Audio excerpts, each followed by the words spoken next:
We are live. Brandon, welcome. Thanks for sitting down with me and having this conversation. Absolutely. What's up, man? I came across your account, Momentum WOD, Hmm. a few months ago, and I was like, this is interesting. Kettlebells and steel mace, specifically for MMA fighting. Yes. So that was really cool. And then I did your free trial as well. Got to see a lot of cool workouts that you have in there. Very functional, very easy to do right now because you don't need a gym. Right. You just need like a kettlebell and a steel mace, very portable things. And then I also like the movement library that you had in there too. That was really cool. Yeah. The to your second point, the whole not needing a gym has been a gift and a curse over the course of the last year. A little bit ahead of the curve with regards to none of us knew that COVID was going to happen, and Yeah. gyms shut down all over the place. But as I'm sure you are well aware, it's impossible to find kettlebells, or at least it was for a time. So It was. bit of an obstacle that had to be overcome uh, as we were developing and planning and building, the specifics of the business, of the brand. Cool. So, Do you have a certain kettlebell brand that you're a fan of? so I guess based upon my affiliations through the business, I would say Kettlebell Kings right now. Yeah. Um, some of their lower weight bells, I know they've had trouble keeping up with the demand. So if Mm. not them, I think Rogue is a good second option. Cool. So those have been the two that I've been recommending. If Kettlebell Kings doesn't have them in stock, then go to Rogue and get them there. But I mean, there's tons of good brands. I know there's a lot of new brands that have come out as well. Some opportunistic kettlebell. Oh, for sure. So that I know USA Iron, they're promoting themselves pretty hard. I haven't tried their bells, but I'm sure it's a quality product. Very cool. So tell me a little bit about your program. Yeah, so it was it's a pretty big departure from I guess where I started in the strength training world. Um, Yep. originally I started out as someone who was very like bodybuilding minded. I started Mhm. training at 13 years old.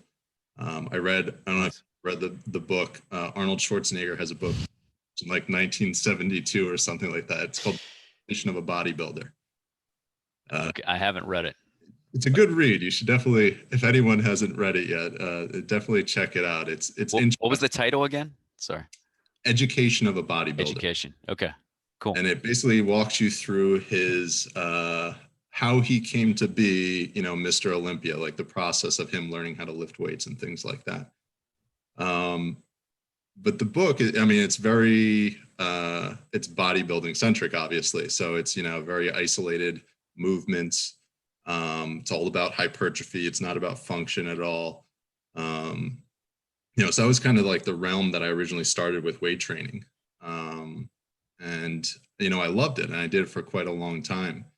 But in 2016, I moved to an area where there wasn't really a good gym locally. Hmm. And I decided that I wanted to figure out a way that I could start to train at home without buying $5,000 worth of equipment. Yeah. Yeah. So, I found, do you know Chandler Marchman? I don't.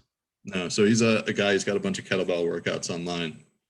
He's a good follower. He's got a good personality, but he had this kettlebell workout. It's a 12-minute fat burning workout. I Okay. called it 12 minutes of hell. And it's basically, he takes you through 5 rounds of 4 different exercises for 12 minutes, and it will kick your ass very quickly. It's intense. So I was doing that. That was how I started with kettlebell training. As I found his video, I bought a 55 Gotcha. kettlebell. I didn't realize that Started with a 55 pound. well, I had been weight training. I was like, yeah, it's probably the same thing, right? So I was a little overzealous.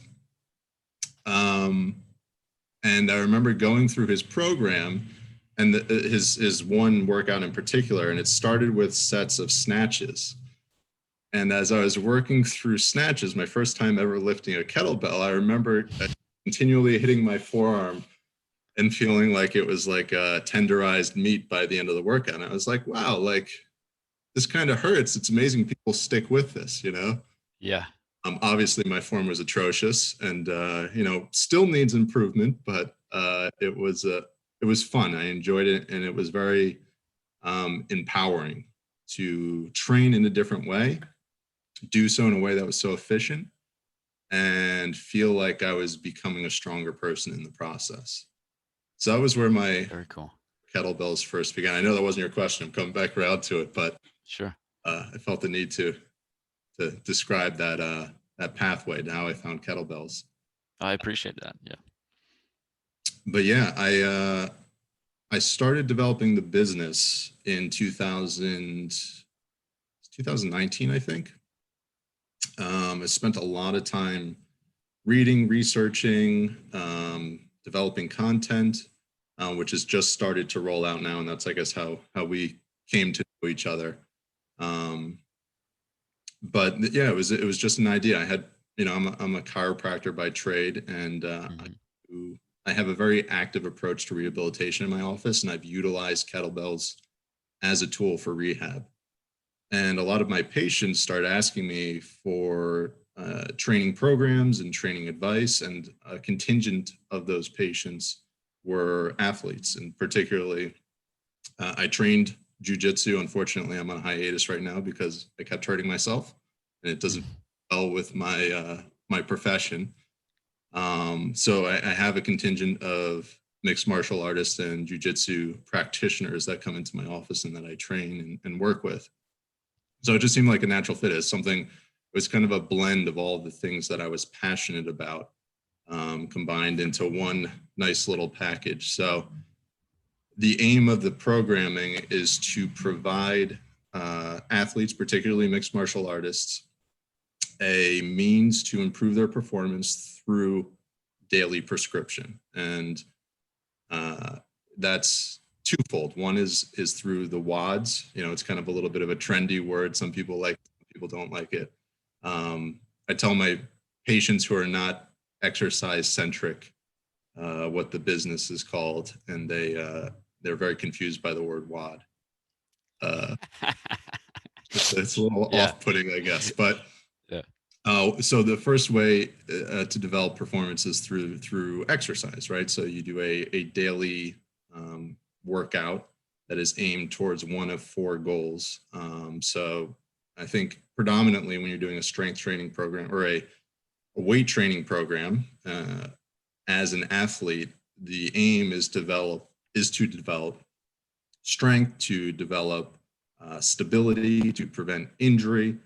It's not predominantly for conditioning because you're doing other things for conditioning purposes, right? So you don't want to have somebody who's doing 2-a-days doing a strength training program on top of it that is conditioning based. So that's my thought. I could be, you know, off with regards to that, but that was my thought in the way I developed the programming. So there's a very heavy emphasis on strength training that is not conditioning based, so anti-glycolytic style training, so kind of like Strong First, what they teach in their system, Okay. is a very large component of it. There are high intensity workouts, but they're short duration, so it's 15 to 20 minutes, and you experienced that when you did the free trial, is what is termed the incinerate system of training. Yeah.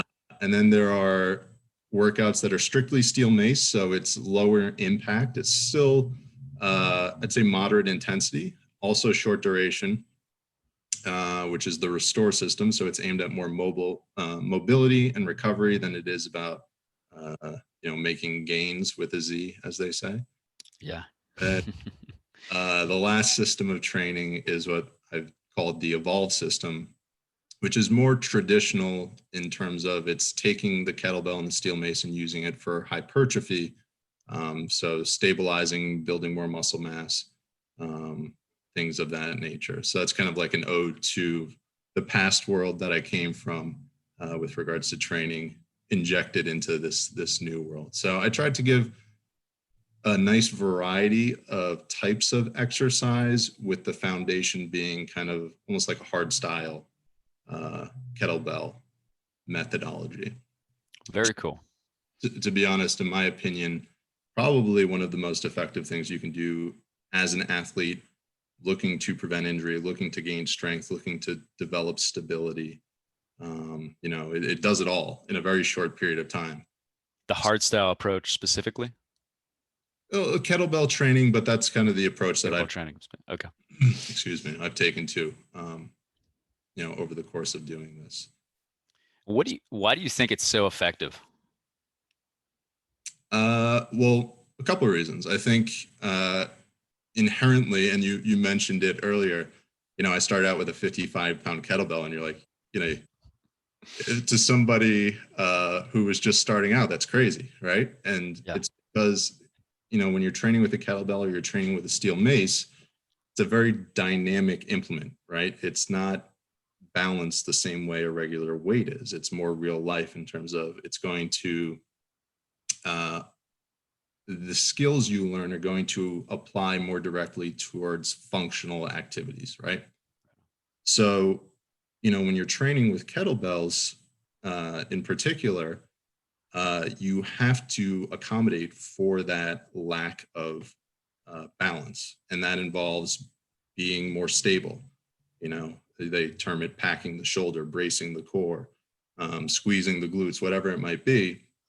You have to create that internal tension within your body to be able to move the weight properly and safely. So that's, I think, part of it is that you're doing multiple things at once to accomplish that goal of just, doing an overhead press or doing a kettlebell swing.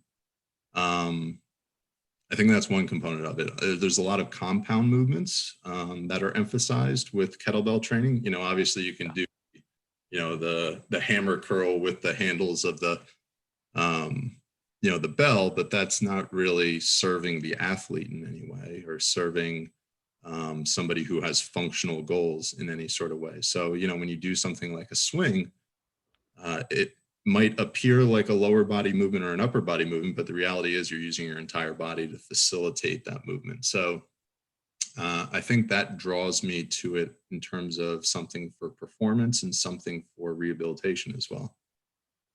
Very cool. I don't know did that answer your question? It does, yeah. So it sounds like it's just given the shape of a kettlebell, it's very demanding for stability and core strength. And the other thing was just the main programs are compound movements. It's not your isolated body building movements, which will just make you look big. Like this allows you to actually go and do things, right? Exactly. In a very efficient way. It's interesting too, because with strength training, we kind of went through like this period of regression, right? So it was, in the, I don't know exactly the year kettlebells were developed, but I mean, the steel mace was used as a training implement in the 1300s, centuries ago. And I know kettlebells are they've been around for quite some time too. Interesting. We got away from them and we moved towards these very like isolating exercises that were not functional. And a lot of our athletes still train in that fashion. If you go to a college gym somewhere and you see the football players training, they're still doing bicep curls. Yeah.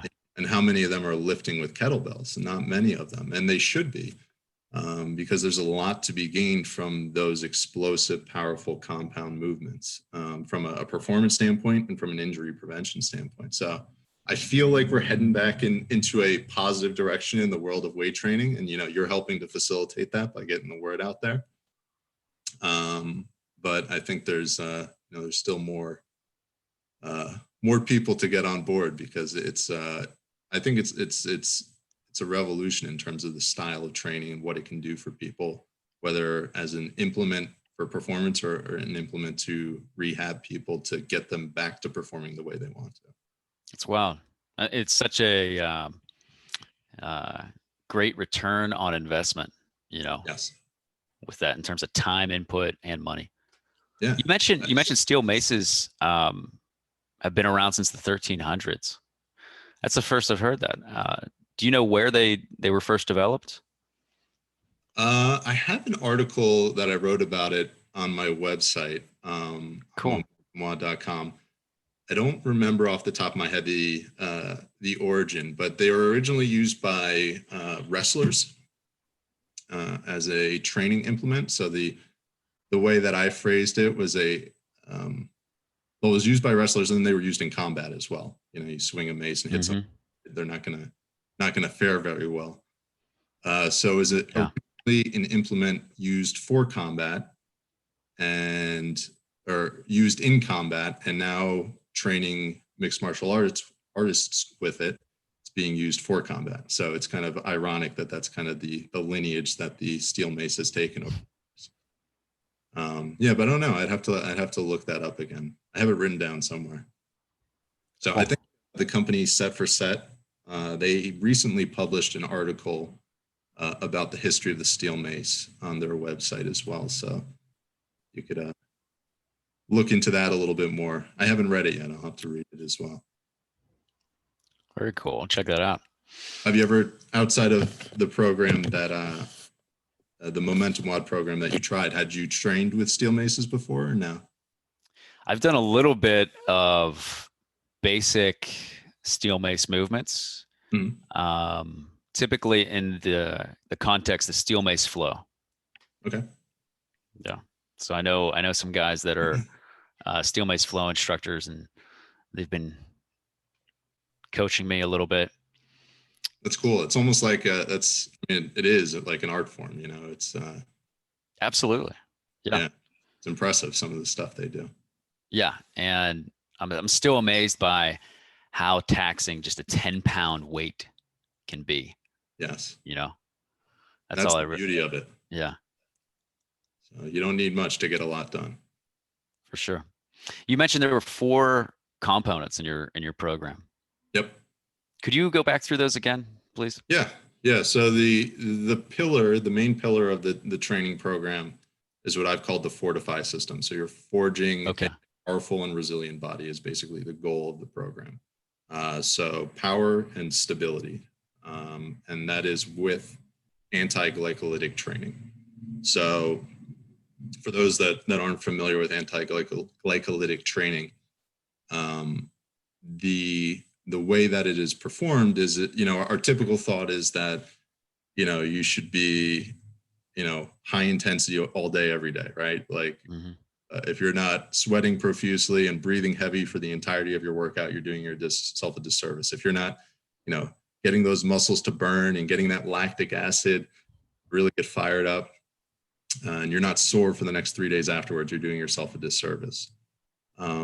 Anti-glycolytic training is basically the opposite of that.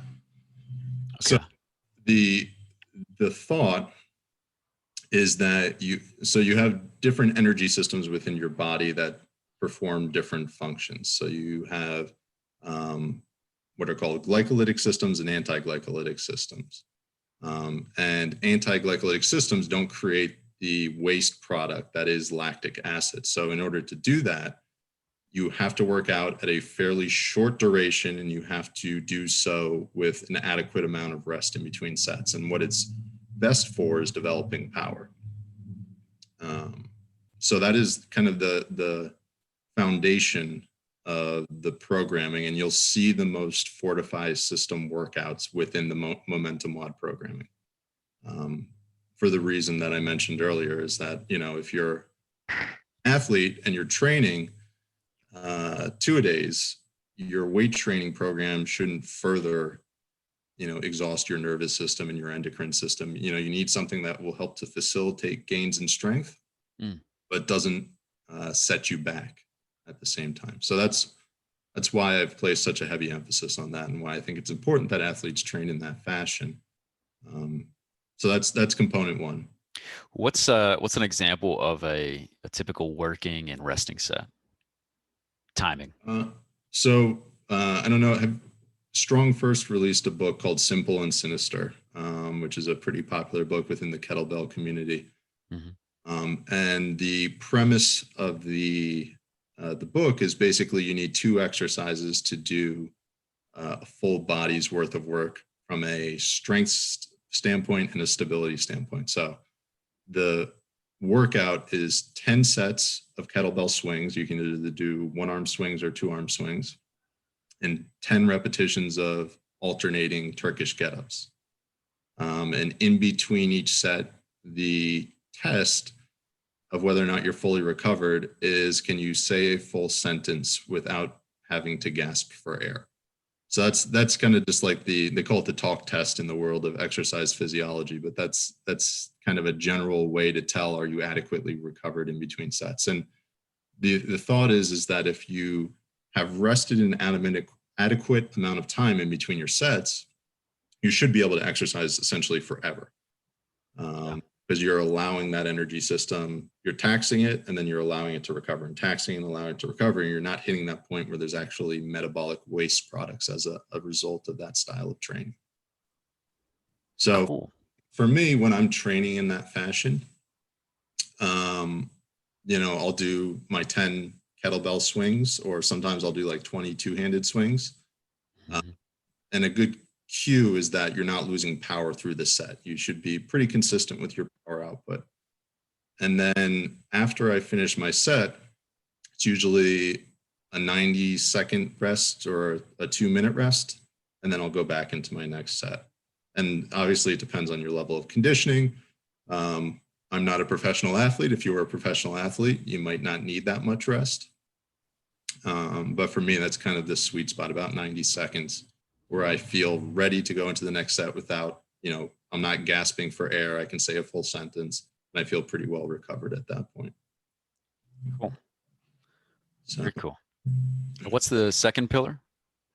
So the second training system is the incinerate system, which is kind of an ode back to what we had been talking about before. So HIIT training is a very popular high intensity interval training, and it's a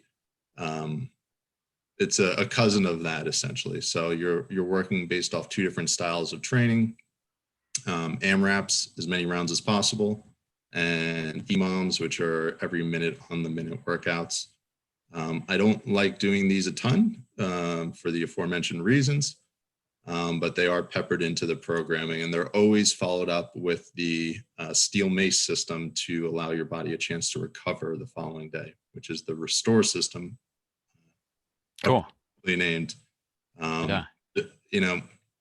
You went through the program, the free trial, and some of the feedback that I've gotten up to this point with regards to the programming is that the steel mace programming was more intense than it had been advertised. So will likely, as per the suggestions of the people that have been using the product and using the programming, I will likely be scaling it back a little bit in terms of the intensity to focus even more so on mobility and recovery, more so than conditioning. Very cool. Cool. So that's 3. Yep. Yeah. And then number 4 is the evolve system, which you'll likely see the least out of all the systems that are built into the programming.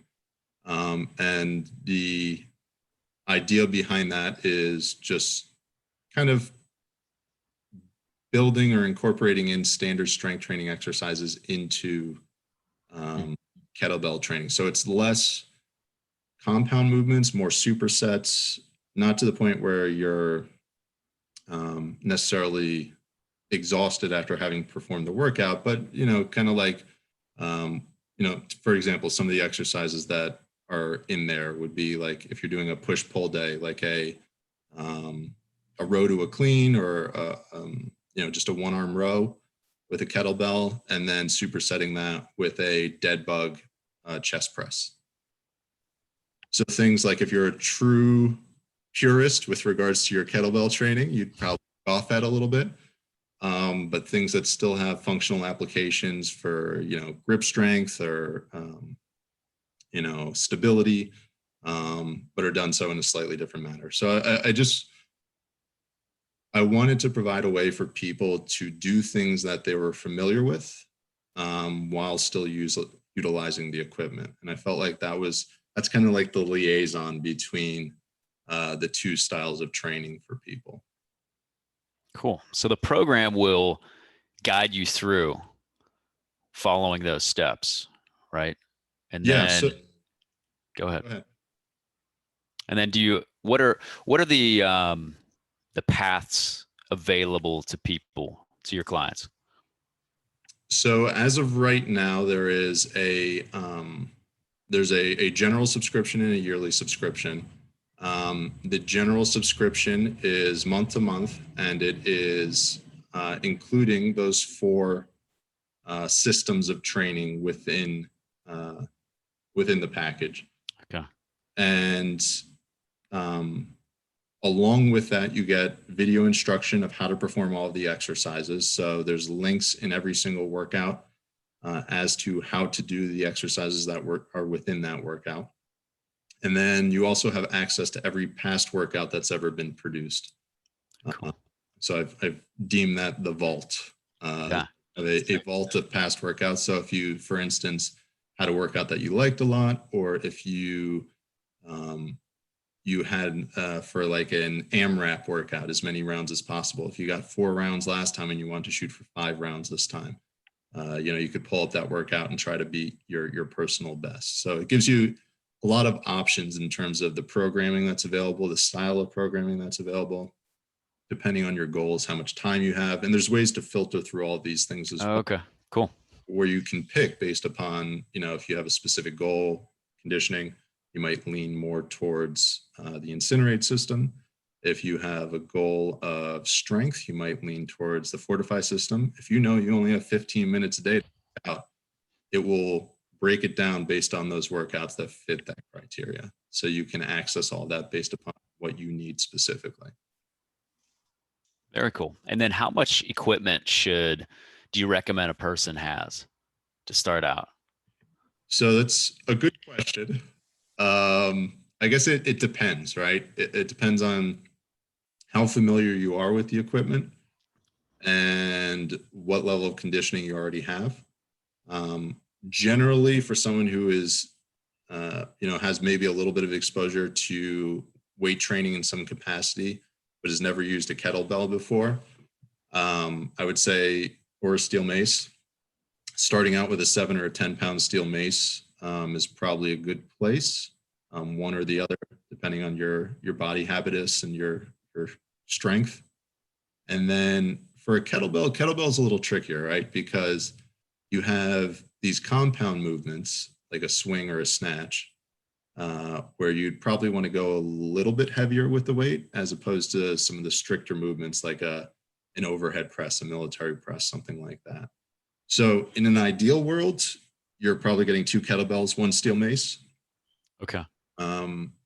But you can make do with 1 of each. And then you would probably just have to go maybe a little bit lighter on the weight in terms of what you would typically use for a swinging movement, a ballistic type exercise, as opposed to what you could potentially do. And then the hope would be that you love it and you buy another one somewhere down the line and you join the Kettlebell Collective and you buy the shirt and you're in the.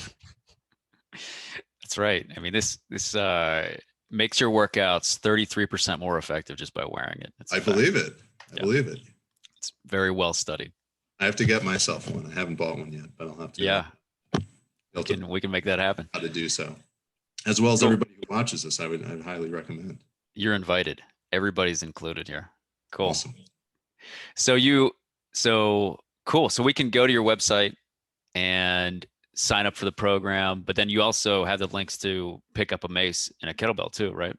Yep. Yeah. So those are through the affiliates of the business. So Kettlebell Kings are directly linked through the website. So you click on either the picture of the kettlebell on the website on the front page, or there's a page, it's called the Kettlebell Collection, which is basically like a getting acquainted or getting started kind of page.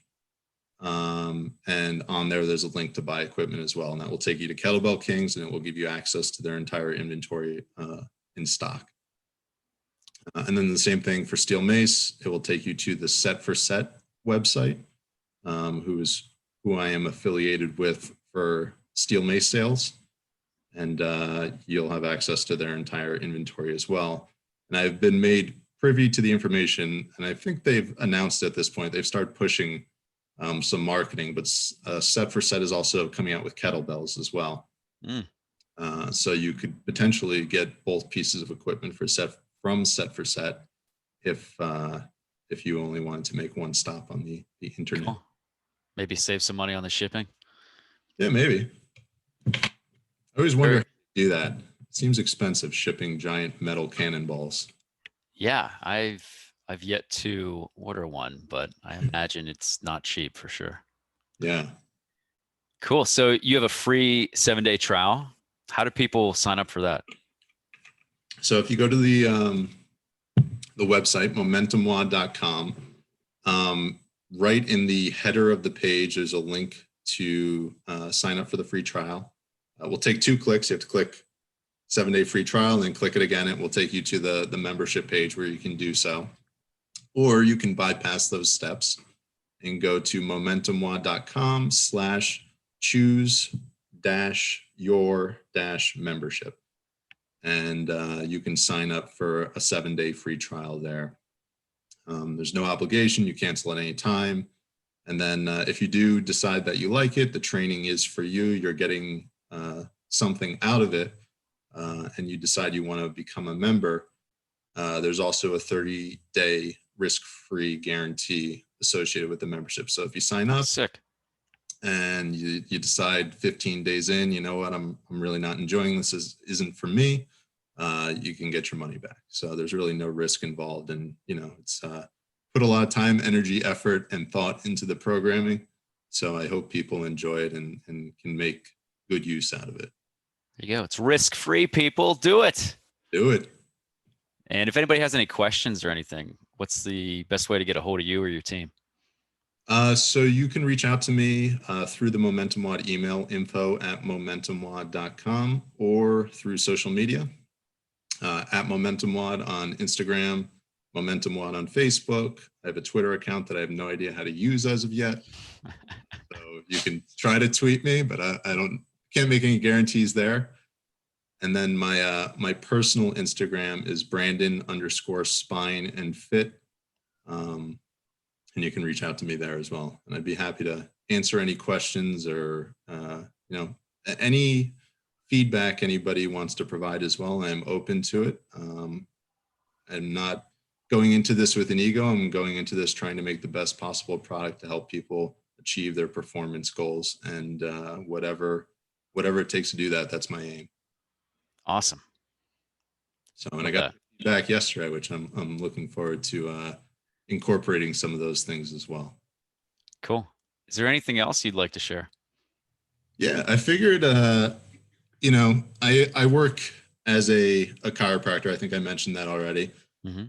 And, I want to leave your viewers with maybe some practical things they can do to help themselves in their training. I know that everybody who watches might not be a mixed martial artist, and, my programming might not seem like the best fit for them given what their goals or their ambitions might be. But I think some of the knowledge that I have can be useful to the everyday average person who's training and, wants to make the most out of their training. So for sure. I made some notes that are directly above my screen. I'm going to reference them a little bit here. Awesome. And I'll hopefully give some people some tangible things they can go home and implement, and some value to go home with here. But we're going to kind of blend worlds here a little bit. So cool. First thing I want to let your viewers know, which is really important if your aim is to develop strength and be safe while doing so, is that your posture will affect your strength. It's a little cliche, a chiropractor talking about posture, but it's really, really interesting that it's something you can actually test. So clinically, we test it all the time. You have a patient who's sitting and you do muscle testing with them. So you have them resist a force, and their strength will be, X.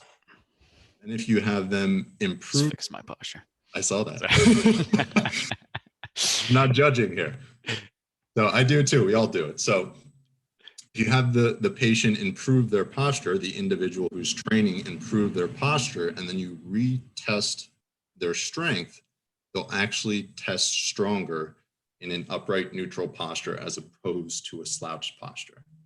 So there's 2 things that you can get out of this. There's one, do something throughout the day if you're sitting a lot to better your posture. I'll I'm a big fan. Ugh, I don't know if you can see it. I try to practice what I preach. This is called a Mackenzie lumbar roll. If Cool. you squat throughout the day, use one. It will make a big difference. And the second thing is if you're training and you've been sitting for a long period of time prior to your training, do some sort of extension-based movement beforehand. Hands on the low back, bend backwards. In yoga, they call it like a cobra movement. Yeah. Some sort of movement to facilitate extension of the back to counteract the flexion that you're doing throughout the day will help to prevent injury and will help facilitate your strength gains. So, Sick. fun fact there. And to intertwine it with what I do with Momentum WOD, I read a story about Conor McGregor, who most people know, the brandish Irish mixed martial artist / entrepreneur. Oh yeah. He was a plumber's apprentice before he was a mixed martial artist full time. And he was working as a plumber's apprentice. And he said he looked around and looked at the people he was working with. And he saw how bad their posture was, either in the moment while they were working or as a byproduct of doing it for years and years and years. And he said in that moment, he knew that that was going to negatively affect his performance when he made that observation. And he quit on and became a mixed martial artist full time. So Wow. it's a fun little story. And LeBron James uses these lumbar rolls as well. So he made it cool. Sick. So posture is very, very fundamental. Very relevant if you're, Yeah. if you're training to prevent injury, to get stronger, whatever your goal is, it's important. So the next thing is, so my second fun fact of the day is if you do train and you struggle with neck or back pain, there's some good resources out there to help you, to kind of give you control of the situation and take control of the situation. And there are books. Hopefully you can link some of these things in the show notes. Yeah, for sure. Maybe get yourself some affiliate sales as a result of this. But this book, it's called Treat Your Own Neck. If you train and you have difficulty, I'll show a full picture here. Hopefully you can see that. Got it. Reflection there. There's also one called Treat Your Own Back. But those books will help you take control of the pain that you might be dealing with and help prevent injury in the future as well. So personally, I've had a battle with neck pain over the course of my years, and the principles that I've learned as a result of those books, and I have training through the Mackenzie Institute, who are the individuals who wrote that book.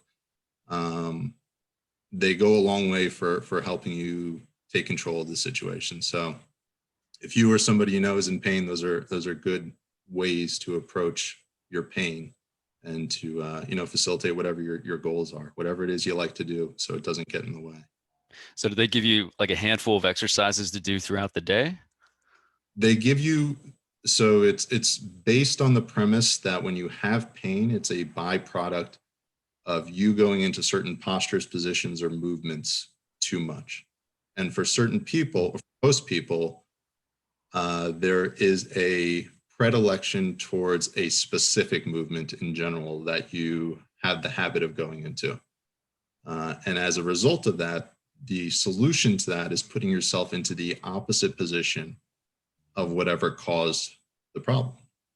Mm-hmm. So it's mechanically oriented, biomechanics in terms of identifying what motion is painful and obstructed as a byproduct of your habits or as a byproduct of your injury, and then moving somebody through the opposite of that movement that caused it to achieve not only a functional improvement in your range of motion, but a symptomatic improvement in your pain or your numbness or whatever it is that you're going through. But those books will walk you through how to go about doing that. So I think it's,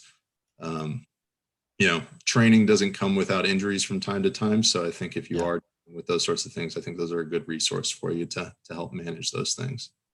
Very cool. And then the third thing in that vein, so hopefully people can make use of these things. I've deemed it kettlebell,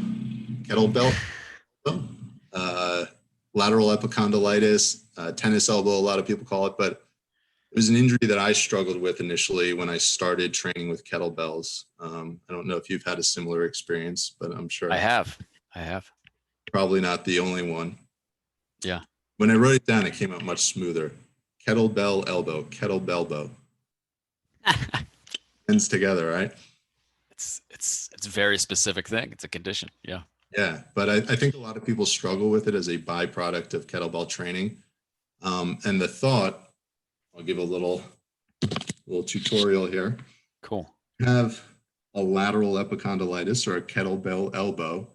A lot of times you'll have a lot of pain and pressure on the outside of your elbow. And you notice a lot when you're doing pulling movements, when you're doing a snatch, when you're doing a clean, when you're gripping things, you feel that discomfort. And the thought has always been that injury is a byproduct of overuse, specifically that those muscles get so tight and hypertonic, they get so spastic that they start to create this pulling on the bone, and it creates inflammation and pain. The reality of the situation is that if you go to a practitioner for that and they do some sort of soft tissue work on you, I don't know if you've ever had any of this stuff done. Yeah. Something like a Graston technique where they take what looks like a butter knife and just scrape the crap out of it. Mm-hmm. Active release technique where they're digging in there and moving you through an active range of motion, any of those things, you're going to be in care for 6 to 8 weeks and see very, very slow progress. There is a solution to this problem that is very simple, and you can get almost instantaneous release and relief from the discomfort. Do tell. So it can be one of two things. So one, it can be a byproduct of an issue in the neck. And I've seen this a lot clinically with people who are weightlifters, people who train with kettlebells. Sometimes if it lies in both elbows, so if it's a bilateral problem, there is a good chance that the problem is more so with your neck than your elbows. And it seems like it would be unrelated, but it's testable. So you identify what we call a functional baseline. So find a movement or a position or a posture that provokes the symptoms, or you can just kind of poke around and see if it's tender in there. Mm-hmm. Then go through an intervention, and then you retest the elbow to see if it's still painful. So the book that I recommended, Treat Your Own Neck, it will walk you through a series of movements that will address this injury if it is bilateral injury. And I want to say also that it's likely more common to be a neck problem with women than it is with men, as a result of the hypermobility that a lot of women have in the elbow joint. As men, we don't get as much extension in that joint. Whereas women, sometimes they'll even get past 180 degrees. Looks kind of gross a little bit, but yeah. So that with women, it's probably more likely in the neck. And if you have bilateral symptoms, it's more likely the neck. And the book will walk you through a specific movement. It's called a retraction to extension exercise. Retraction to extension. So if I was in those shoes, I'm not going to give clinical advice to everybody, not having assessed, but if I was in shoes to rehab that and it was a neck problem, that would be where I would go with regards to that. If it were an elbow problem, go ahead. So just to be clear, so if I'm holding my palm up, are you talking about pain on the outside or the inside? Outside. Okay. Yep. Cool. So these principles might also apply to medial pain. Okay. On the inside. And it's testable. You should be able to figure out if it's effective or not. And you should see almost an immediate response in your symptoms. The second thing is that I think a lot of times when people do certain movements and they do the pass between the legs for the next repetition of the movement, for instance, like a clean, not allowing your arm to extend fully. Sometimes a lot of people have a little bit of a bend in the arm when it passes through the legs.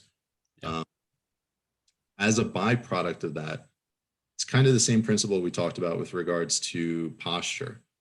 You're putting the joint into a specific position repetitively over and over and over again. And as a result, it creates dysfunction in the joint, and the muscles compensate as a result of that.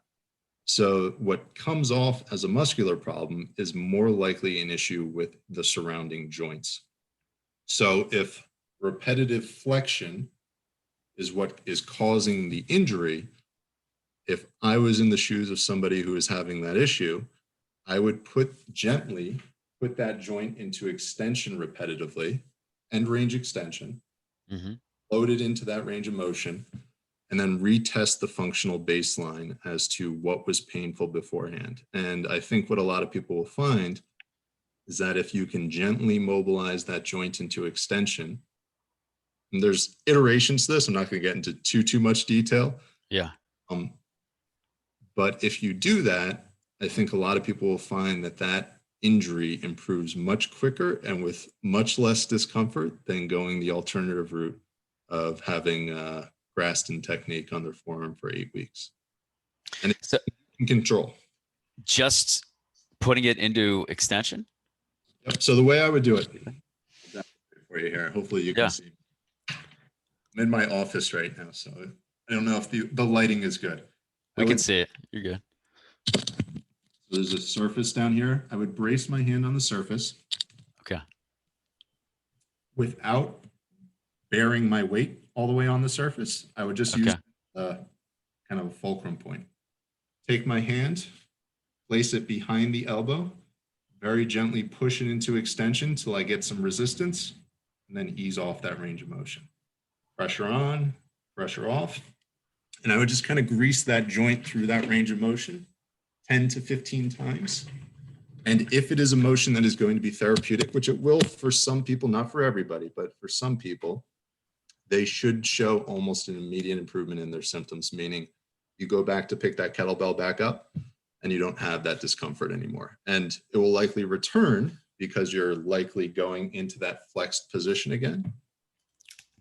But if you continue to do that as an intervention, there's a good chance that that injury will resolve fairly quickly.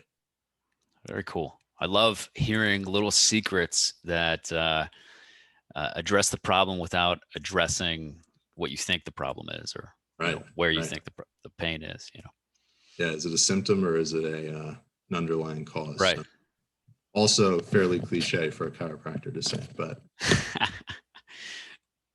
cool. Those are great tips. Hopefully people can make use of those, and hopefully they help reduce some pain and discomfort for some people, whether it's in their training or in their daily life. That's awesome. Thank you so much. You're welcome, man. Cool. Brandon, this has been an awesome discussion, and I'm looking forward to seeing everything that Momentum WOD puts out in the future. Yeah, and just one last thing, I didn't make mention of this, I forgot. Yeah. Next month on the Momentum WOD social pages, whether it's the Instagram or the Facebook page, I don't know if, I guess people who follow the page are probably aware, I've had some help in terms of the execution and performance of some of the exercises. I hired professionals to do things better than what I can do. So I'm commissioned the help of a Strong First certified trainer. She goes by Anna Function First on social media, but she's going to be doing some live technique classes through the website or through the social media. Cool.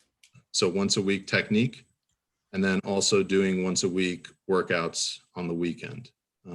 So she'll be walking people through about like a 30-minute strength session. And all this is completely free. It will be on social media. So if you want to get a free workout in, or if you have questions with regards to technique, she'll be able to help you and walk you through those specific things twice a week. And then I'm trying to bring on a second trainer as well.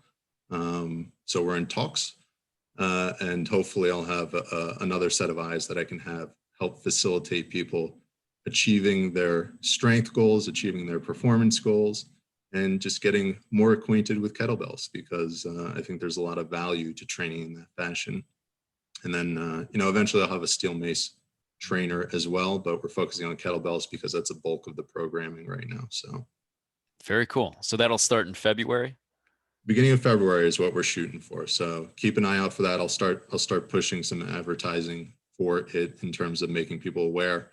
And then, yeah, I hope people tune in, and I hope people get a lot of value out of it. So Very cool. We've certainly packed a lot of value into this conversation, so no doubt that those workshops will be awesome too. So awesome. make sure you follow Momentum WOD on Instagram. We'll link to all the references that Brandon shared, and have a great day. You too, man. I Thanks a appreciate lot. it. Me too.